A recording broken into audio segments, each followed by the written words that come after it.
श्रद्धा से झुके तो ठीक, अगर जबरदस्ती से झुका दिया तो तुम झुकाने लायक नहीं रह जाओगे। भी ध्यान रखना कि जब आपने देखा नहीं उनको, उनसे बात नहीं हुई और आप उनके जनों से बात सुनकर उनकी तरफ चल पड़े, इस बात से हरि आपके ऋणी हो जाते हैं। भगवान इसी बात से ऋणी हो जाते हैं। बस ये बात आप हृदय में बैठा लीजिए। जैसे लोग प्रश्न करते हैं ना कि हमने भगवान को देखा नहीं, भगवान को हम कैसे, किसी की बात तो मान लो ना। आप मान लो, वो तो आपके अंदर भी बैठे हुए हैं, वो आपको इतना प्यार देने लगेंगे, जहां कोई सहायक नहीं होगा वहां हरि आपको दिखाई देंगे। देख लेना, बिगड़ी ऐसे क्षण में बन जाती है, ऐसा लगता है गला कटा तो वो तलवार गले तक आएगी, हार बनकर सुगंधित फूल बन जाएगी, पर गले तक आने आने तक तुम्हारी निष्ठा देखी जाएगी। नहीं नहीं, बस मेरे हरि का यही विधान, वो आते आते हार बन जाएगी। वो तलवार तुम्हारा गला नहीं काट पाएगी, क्योंकि गले में हरि नाम चल रहा है। मान लो हमारी महालक्ष्मी चरण चापती रहती, क्या चाहिए तुम्हें, क्या चाहिए। आप सच्ची मानिए, क्या मतलब कितनी मलिनता छा गई है। हम इसको मार देंगे तो 2 लाख रुपए मिल जाएंगे, ये कर देंगे तो, अरे भैया अगर तू हरि नाम जपेगा तो इसकी कीमत नहीं है, कीमत नहीं, अमूल्य वस्तु है। इसके ब्याज में तू कुबेर बन सकता है। मूल्य तो कभी खत्म होता ही नहीं है, ब्याज में तू ब्रह्मा बन सकता है। बनना तो चाहे, भक्तजन तो कहते हैं नहीं चाहिए मुझे ब्रह्मा का पद, परमेष्ठी पद, नहीं चाहिए सम्राट पद, नहीं चाहिए योग की सिद्धियां, मुझे प्रभु आपकी दास्ता चाहिए। ये बात कितना महासुख होगा उस भक्त को जो इन बातों को कह रहा है, नहीं चाहिए मुझे मोक्ष सुख नहीं चाहिए। वो ऐसे थोड़ी कह रहा है, श्रद्धा से नहीं कह रहा, अनुभूति से कह रहा है, मुझे नहीं चाहिए ये सब, इनमें वो सुख नहीं है जो आपके चरणों के समीप रहने में सुख है। नहीं सत्संग भजन नहीं हरि को, श्रवण न राम कथा अनुरागी, सुत बित दार भवन ममता निसि सोवत अति न कबहु मति जागी। अरे तेरी बुद्धि सो रही है, जगा दे। पुत्र में, रुपया में, स्त्री में, मकान में, इसमें सबकी ममता होती है, सबकी, जितने सृष्टि में पैदा हुए, केवल सत्संगी की नहीं होती। जो असली सत्संगी है उसकी ममता प्रभु के चरणों में होती है, क्योंकि वो जानता है सब रूपों में प्रभु ही है, ये सब पसारा प्रभु का ही है, इसलिए ममता उसकी प्रभु के चरण। एक अहमता ममता ये जग में है दुख जाई, ये जब श्री जी की ओर लगे तो होत परम। जाग जा, बिना जागे दुख दूर नहीं हो सकता। जैसे स्वप्न में हम देख रहे हैं कि समुद्र में डूब रहे हैं, अब जागृत में आसपास सैकड़ों नाव लगा दें तो बच जाएगा क्या वो, क्योंकि वो तो सो रहा है और वो स्वप्न में देख रहा है। अब हम नाना प्रकार के तैराकों को बाहर तैनात रखें तो उसको कोई सुख मिलेगा क्या, क्योंकि स्वप्न में। उसको अगर सुखी करना है तो एक ही उपाय, जगा दे। जगा दो तो ना समुद्र रह गया ना डूबना रह गया। ऐसे ही संसार में मोह से ऐसे ग्रसित जीव है, भाई इतना ही सुखचार है, और उसी स्वप्न में वो दुख से निवृत्त होना चाहते हैं। अब हम बाहर से उनकी कामनाओं की पूर्ति करने वाली बात करें तो क्या वो सुखी हो जाएंगे क्या? इसीलिए कोई साधु जो भगवत मार्ग का पथिक है वो कभी सपोर्ट नहीं करेगा जाओ ऐसा, वो जाओ ऐसा ही है जैसे उस स्वप्न में समुद्र में डूब रहा है, बाहर से हम जल जहाज नाव तैराक सब लगा रहे हैं, लेकिन वो नहीं सुखी होगा, क्योंकि उसके सुख का कारण तब बनेगा जब स्वप्न हटे। स्वप्न तब हटेगा जब वो जागे। जो सपने सिर काटे कोई, बिन जागे दुख दूर न होई, तो उसको जगा दो। साधुजन क्या करते हैं? जगा देते हैं उसको। जागो, कहां मोह निशा सब सो अनिहारा, देखे स्वपन अनेक प्रकारा, यही जग जामिन जागे जोगी। योग भगवान से जो तुमने वियोग कर रखा है, तुम जगो। जे ही जगोगे तो जे ही जाने जग जाए हेराई, जागे जथा स्वपन भ्रम जाई। कोई नहीं यहां, एक कल श्लोक, मत्तः परतरम नान्यत किंचित अस्ति धनंजय, मेरे सिवा कोई नहीं। ये कब पता चलेगा? जागने पर। तो हमें ये बहुत कुछ दिखाई दे रहा है, स्वप्न है। उमा कहूं मैं अनुभव अपना, सत हरि भजन जगत सब सपना। तो बोले तुलसीदास हरि नाम सुधा तजी, सठ हठ पियत विषय विष मांगी। अगर कहीं संतों के पास भी गए तो क्या मांग रहे हैं? हठ करके विषय विष मांग रहे हैं। वो आत्मदेव नाम के एक ब्राह्मण थे, सब कुछ समृद्धि थी, संतान थी नहीं, बड़े दुखी गृहस्थी में। हमारा कुल चलाने वाला होना चाहिए, बड़ा भ्रम बैठा हुआ है। हमारा कुल चलाने वाला नहीं, तो सब बेकार, जीवन ही बेकार हो गया। बिना गुरु के यदि शास्त्र पढ़ोगे ना तो भ्रमित हो जाओगे। स्पष्ट लिखा, पुत नाम के नरक की उसको प्राप्ति होती जिसके संतान नहीं होती। अब तो गृहस्थ में बेचारा पड़े परेशान। उन्होंने सोचा इससे अच्छा है आत्महत्या कर लें। बहुत संतों के पास जाकर के यज्ञ करके सब अपनी कामनाओं की पूर्ति चाहते, दान पुण्य दे करके। उसने भी जितना उपाय हुआ किया, नहीं हुई संतान। मरने के लिए जंगल में, उधर से एक सन्यासी जी आ रहे थे, देखा साधु तो ब्राह्मण तो थे, उठे प्रणाम किया, देखा उनको उदास क्यों हो?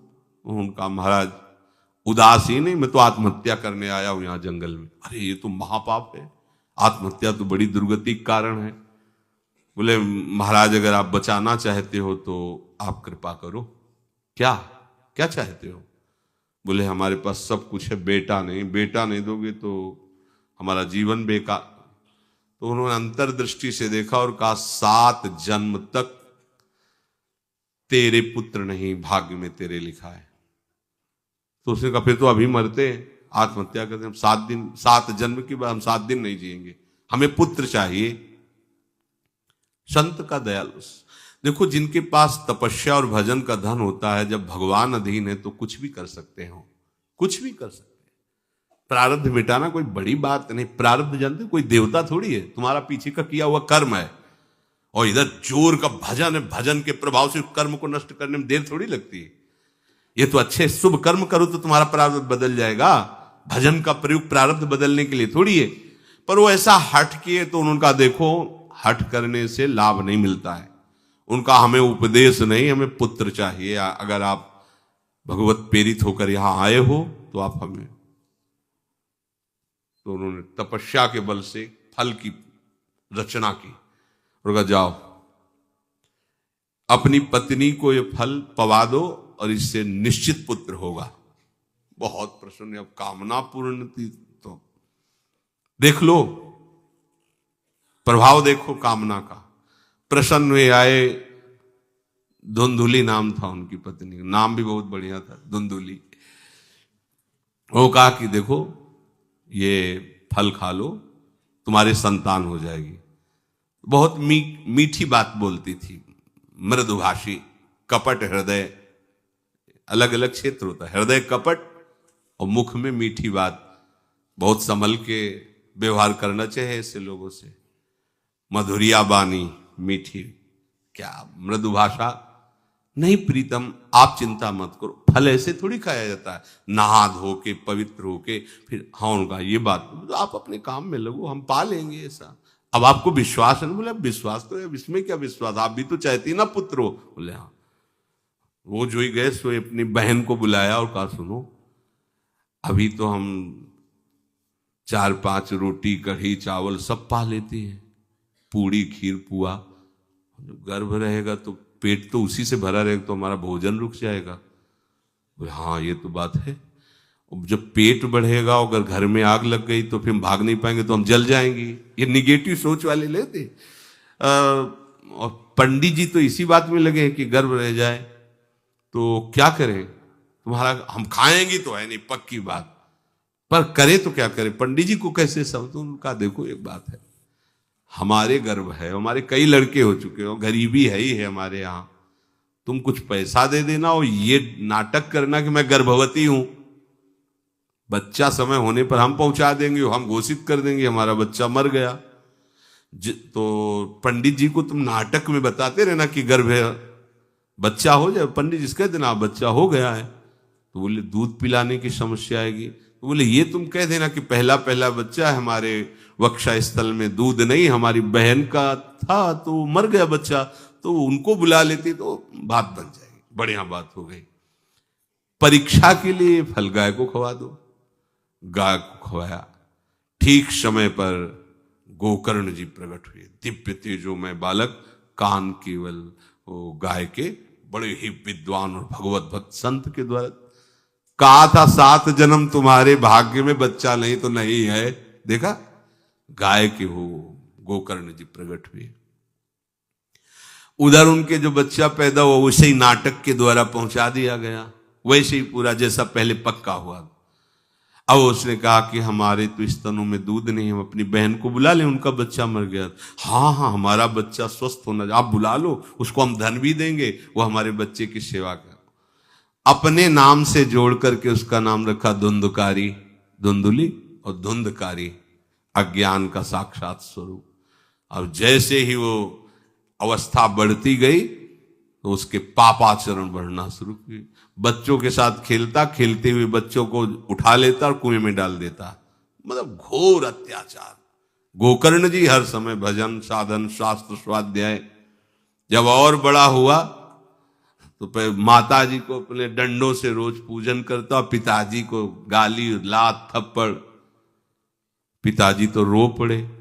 गोकर्ण जी से कहा कि बेटा हमारी गाय से प्रकट हुए पर भरोसा आप ही का है, बचा सकते हो। तो बोले पिताजी जाओ यहां से, भाग जाओ यहां से, एकांत जंगल में जाकर भगवान श्री हरि का भजन करो। उन्होंने 2 श्लोकों में उपदेश किया। दूसरा श्लोक ये, धर्मम भजस्व सततम त्यज लोक धर्मान, सेवन सदा साधु पुरुषं जहि काम तृष्णाम, अन्यस्य गुण दोष चिंतन मास मुक्त्वा, सेवा कथा रस मोहो नितराम पिबत्वम। हे पिताजी, अब तुम लोक धर्म का त्याग करके भागवत धर्म को स्वीकार करो, एकांत में जाकर साधु महापुरुषों के संग से उनके उपदिष्ट उपदेश के अनुसार आचरण करो, प्रभु की लीला कथा सुनो, ना कोई कामना ना कोई तृष्णा, किसी के गुण दोष का वर्णन मत करना और सदैव भगवत सेवा भावना में रहना, इसी जन्म में तुम्हें भगवत प्राप्त। वो तो उधर गए, इतनी पिटाई की उसने मां की, मां कुएं में गिरकर आत्महत्या कर ली। फिर तो मनमानी आचरण, कुछ वैश्याओं को रखा और चोरी करके लाया। वैश्याओं ने सोचा किसी दिन पकड़ा जाएगा ये और हम, तो उसके हाथ पैर बांध दिए चारपाई में, ला के मुख में अंगार ढाल, वो मरा भयानक प्रेत। कामना ने क्या किया, सर्वनाश। किसी को हरि विमुख होकर कभी सुख मिल सकता है? आप संतों के पास जाइए, अपनी कामना रखिए। हम ये नहीं कहते कि कामना तुम त्याग पाओगे, कामना रखिए, भगवान के पास जाइए, अपनी कामना रखिए, क्योंकि आप कामना से युक्त हैं। पर छूट इतनी दे दीजिए कि जिसमें हमारा मंगल हो वो करना। जैसे नारद जी भगवान से अपनी कामना रखते हैं कि हमारा ब्याह करवा दीजिए, और बाद में एक छूट दे देते हैं कि जेहि विधि होए नाथ हित मोरा। तो हरि को अच्छा लगेगा, गुरुजनों को अच्छा लगेगा कि इस कामना से इसका कोई जीवन बाधित नहीं होगा, वो पूर्ण भी कर देंगे। और अगर लगा कि इसका पतन हो जाएगा तो आप रोते रोते भी कामना की पूर्ति नहीं करेंगे। उत्तम बात तो ये है कि कामना हरि की प्राप्ति की करो, वो सर्व सुख स्वरूप है। किसी का अन्य आश्रय अन्य बल ना लेते हुए अपने श्यामा श्याम के चरणों का आश्रय लेकर निरंतर भजन करो, तो ये अनुभव हो जाएगा कि सुख किसे कहते हैं। अभी तुम्हें परिचय ही नहीं मिला, सुख किसे कहते हैं। सुख सच्चिदानंद है, सुख एक रस है, सुख अविनाशी है। वो सुख सदैव बढ़ता रहता है, घटता कभी नहीं। एक रस होते हुए भी प्रतिक्षण वर्धमानम है, कभी कभी अंत नहीं होता इस सुख का। ऐसे अनंत सुख के लिए हमें मनुष्य जन्म मिला है। प्यारे, इसे मत खोइए। हर समय राधा राधा राधा राधा राधा, और किसी को दुख मत दीजिए। कोई गंदा नशा मत कीजिए, कोई गंदे आचरण मत कीजिए, गंदा भोजन मत कीजिए जिससे अन्य जीवों को कष्ट हो। ऐसा कोई भोजन स्वीकार मत करो। इसी जन्म में आप देख लेना, इसी जन्म में आपको वो वस्तु मिल जाएगी, निहाल हो जाओ। हम किसी पक्षपात की बात नहीं करते। अगर इस छाती को बचपन से अभी तक ऐसा, तो हम कह देते कि भाई आगे कुछ भी हो, कोई भी हमारी गलती हो, हम ये मान सकते हैं, पर हमें ये पता चला कि बचपन से आज तक जलता ही रहा, कभी शांति नहीं मिली, भागता ही रहा पर कभी विश्राम नहीं मिला। पर हम ये आपको कह रहे हैं कि जैसा प्यार प्रभु वैसा अन्यत्र कहीं कभी कहीं नहीं मिला।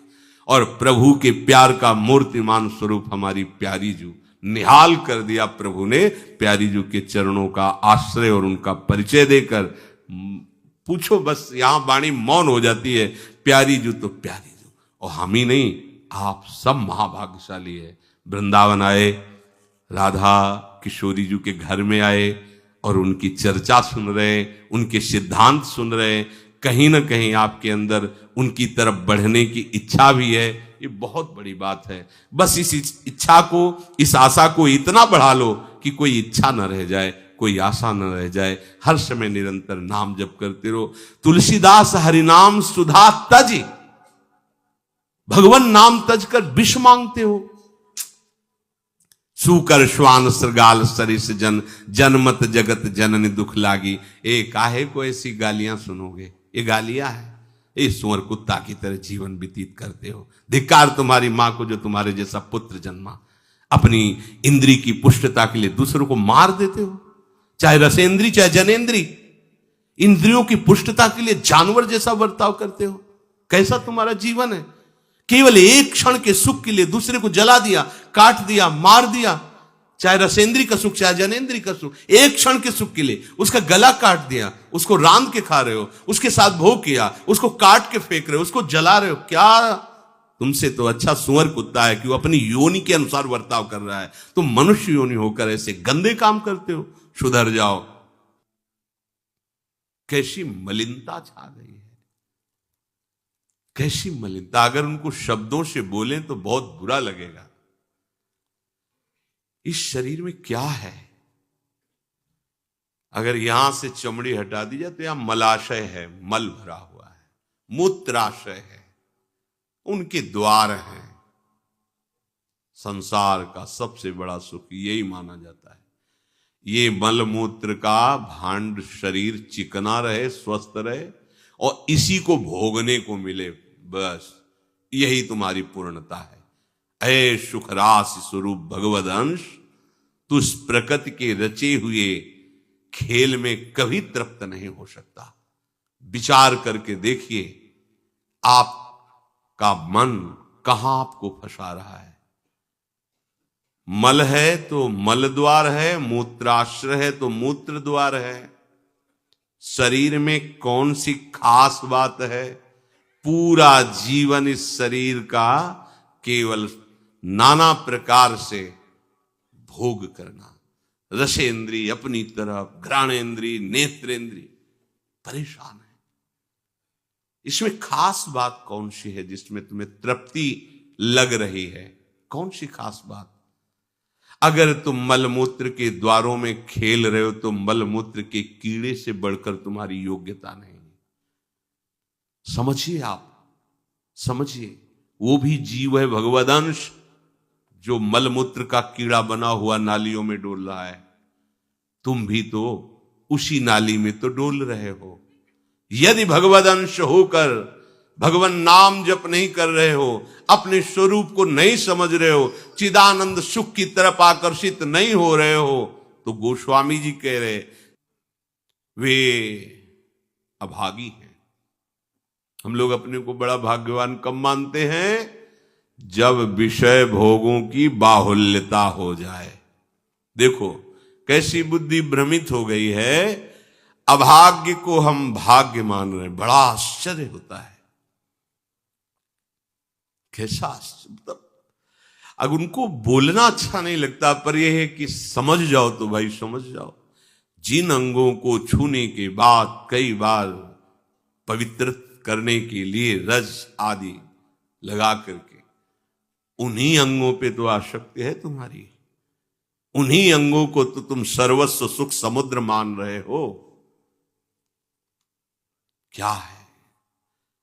बहुत बार जन्मे हो, मरे हो, भोगे हो प्यारे, ये एक बार प्यार कर लो हमारे प्रभु से, एक बार कर लो। ये भ्रम बिना भगवद आश्रय के भव भय भंजन पद विमुख अभागी। ये माया का, अविद्या का भ्रम नष्ट करने वाले जिनके चरणारविंद हैं, उन श्री हरि से तुम विमुख हो। अरे अभागी, तुम नरक तुल्य भोगों को भोग रहे हो। ये बिना सत्संगी के ये शब्द नहीं पचा सकते आप, क्योंकि आप उसी में रमण करते हैं। आपको लगेगा क्या है, फिर जिंदगी क्या रह गई। अरे अभी देखा क्या है, जिंदगी क्या है। निहाल हो जाओगे, नाच पड़ोगे, मस्त हो जाओगे। किसी का कोई भय नहीं, कोई चाह नहीं। सौंदर्य समुद्र, प्रेम समुद्र, ज्ञान समुद्र जब प्रीतम गले लगाएंगे, निहाल हो जाओगे। पर चाह तो है मलमूत्र के शरीर को गले लगाने की। चाह है इसी को, ये स्वस्थ रहे, खूब विषयों को भोगूं। कैसी दुर्बुद्धि छा गई है, और बढ़ती चली जा रही है दुर्बुद्धि। ये ऐसी तृष्णा बढ़ती चली जा रही है, पूछो मत। सावधान हो जाओ प्यारे, बहुत कम समय है, तुम्हारा शरीर छीन लिया जाएगा, जबरदस्ती छीन लिया जाएगा। ना चाहते हुए तुम्हारे शरीर का नाश हो जाएगा। मान लीजिए एक चंद समय है, कुछ समय है, जिसे तुम 80 साल 100 साल समय ऐसे गए। ब्रह्मा जी के लोक में एक कमल की पंखुड़ी ऐसे छेदी जाए तो मृत्यु लोक का 1 वर्ष हो जाता है। कितना तुम्हारे पास समय। हमारी रात सोने में चली जाती है, दिन नाना प्रकार के भोगों के संग्रह के लिए, कमाई के लिए, भोगों के भोगने के चिंतन में चलिए। हमारा सच्चा जो मार्ग है, जो सत्य मार्ग है, जहां सुख मिलना है, हमारे पास समय नहीं उसके लिए। किसी से बात, हमारे पास समय नहीं है। वाह, समय का बढ़िया सदुपयोग कर रहे हो, परिणाम तुम्हें समझ में आएगा। गोस्वामी जी कह रहे हैं कि निश्वासर रुचि पाप असुचि मन। ये मन अपवित्र हो चुका है भोगों का चिंतन करने से। रात दिन पाप हो रहे हैं, समझ में नहीं आता कि हम पाप कर रहे हैं। एक सेकंड में हमारे मन की वृत्ति दूसरे के दुख को दुख नहीं समझती, उसे दुख देकर सुख भोगने के लिए आज्ञा दे देती। करो बस, जितनी सुंदरता संसार में, उसके सबके मैं भोक्ता बन जाऊं। मलिन मन, यहां कुछ सुंदर है क्या? अगर एक दिन 10-20 बार सोच हो जाए, ऐसी दवा खवा दो, फिर उसी के देखो चेहरे की कांति कैसी हो जाएगी।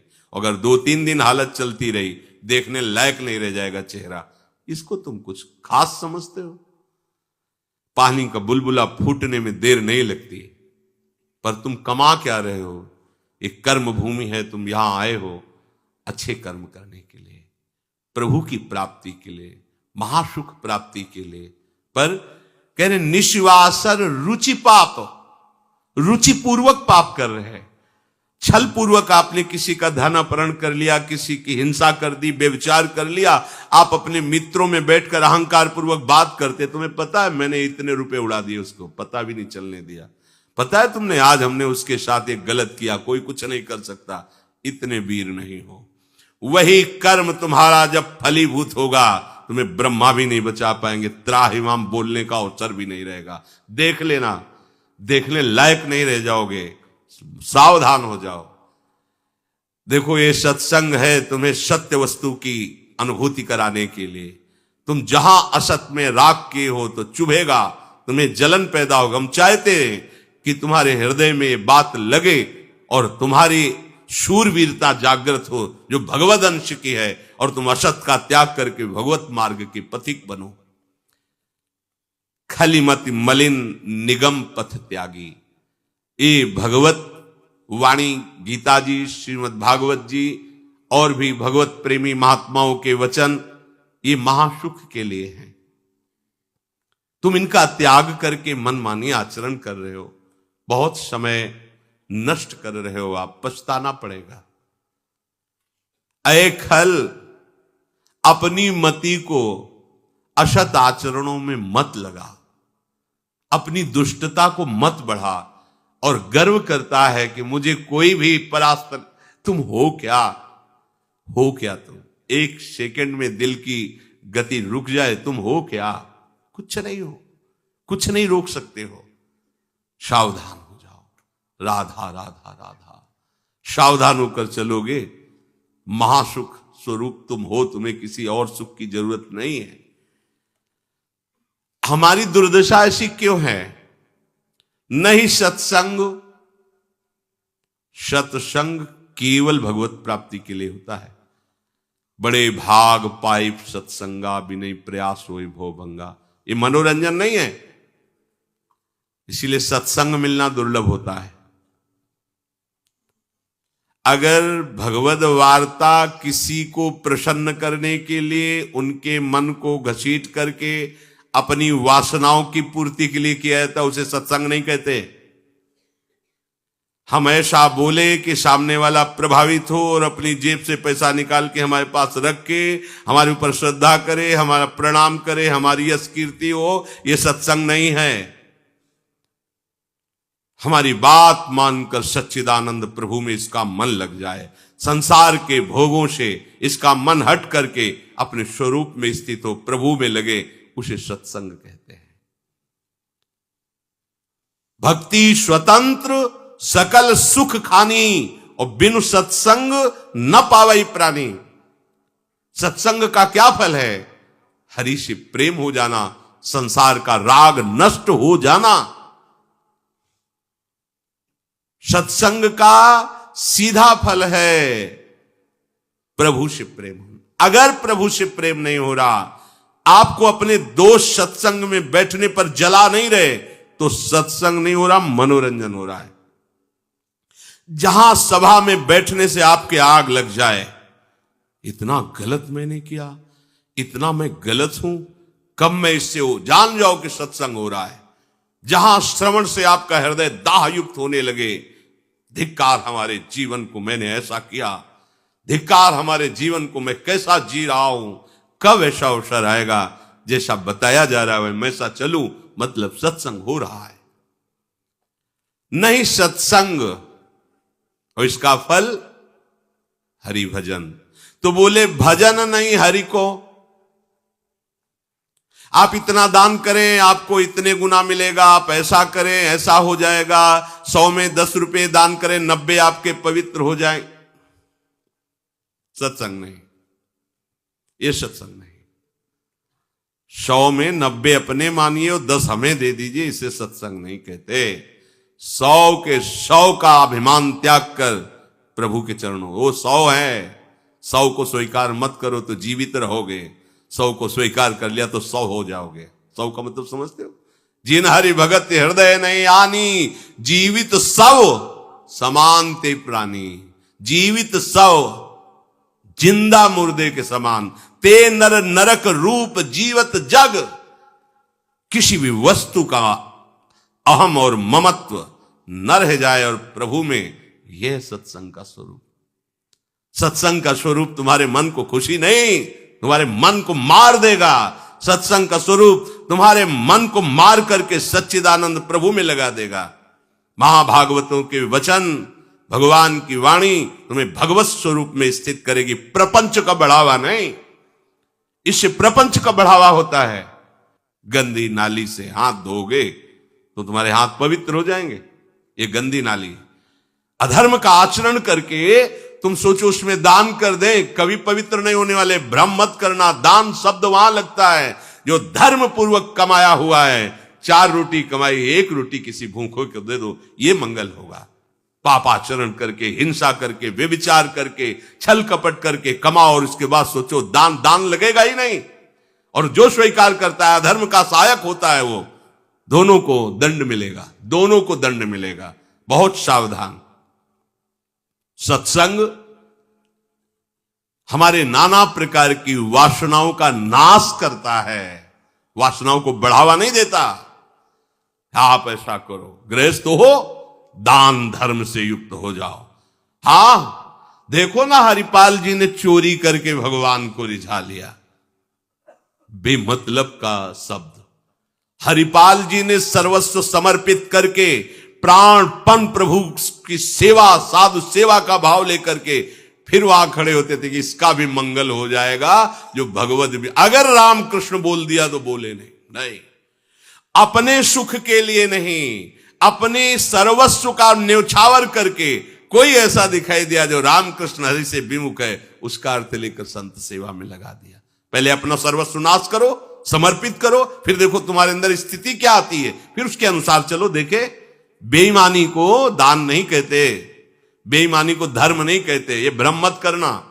कभी ऐसा दान भी मत करना, नहीं तो दुर्गति से बच नहीं सकते कि हमने अमुक रुपए कमाए पापाचरण से, चलो संतों का भंडारा कर देते। सैकड़ों संतों की बुद्धि भजन से बिलक करने का जो पाप होगा तुम भोग नहीं पाओगे। मत देना कभी संतों को, जो तुम्हारा पाप का कमाया हुआ धन हो, कभी मत देना संतों को। उन्होंने जीवन अर्पित किया प्रभु के लिए। अगर तुम्हें पवित्र होना है तो प्रणाम करो उनकी